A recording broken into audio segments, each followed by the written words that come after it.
Owls. This one is Harold and the Purple Crayon.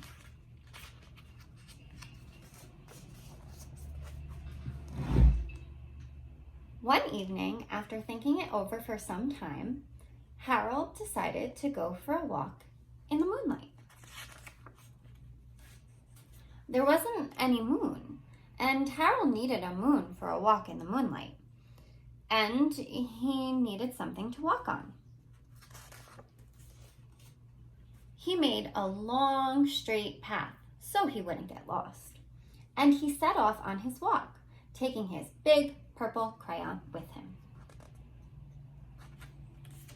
But he didn't seem to be getting anywhere on the long, straight path, so he left the path for a shortcut across a field, and the moon went with him. The shortcut led right to where Harold thought a forest ought to be. He didn't want to get lost in the woods, so he made a very small forest with just one tree in it. And it turned out to be an apple tree. The apples would be very tasty, Harold thought, when they got red. So he put a frightening dragon under the tree to guard the apples. It was a terribly frightening dragon. It even frightened Harold, so he backed away. His hand holding the purple crayon started shaking because he was scared, and suddenly he realized what was happening. But by then, Harold was over his head in an ocean. He came up thinking fast, and in no time he was climbing aboard a little trim boat. He quickly set sail, and the moon sailed along with him. After he had sailed long enough, Harold made land without much trouble. He stepped ashore on the beach, wondering, where was he? The sandy beach reminded Harold of picnics, and the thought of picnics made him feel hungry. So he laid out a nice, simple picnic lunch. There was nothing but pie, but there were all 9 kinds of pie that Harold liked best. When Harold finished his picnic, there was quite a lot left over. He hated to see so much delicious pie go to waste.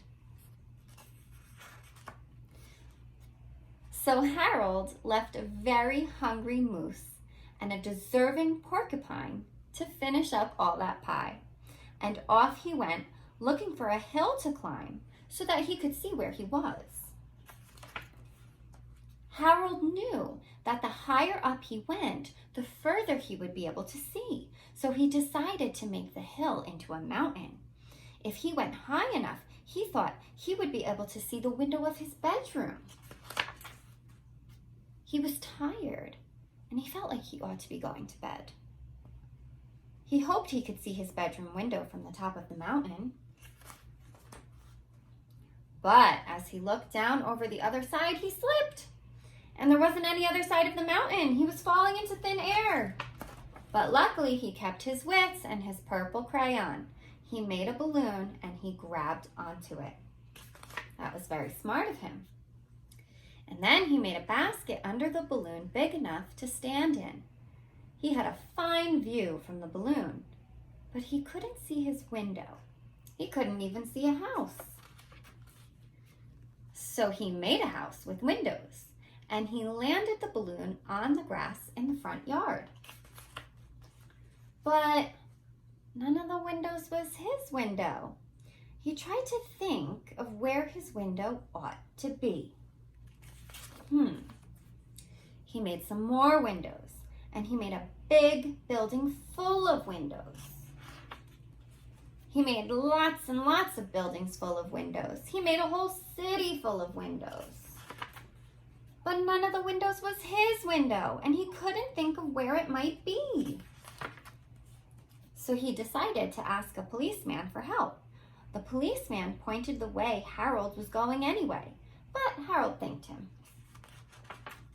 and he walked along with the moon, wishing he was in his room and wishing he was in his bed. But then he remembered. He remembered where his bedroom window was when there was a moon. It was always right around the moon. And then Harold made his bed. He got in it and he drew up the covers.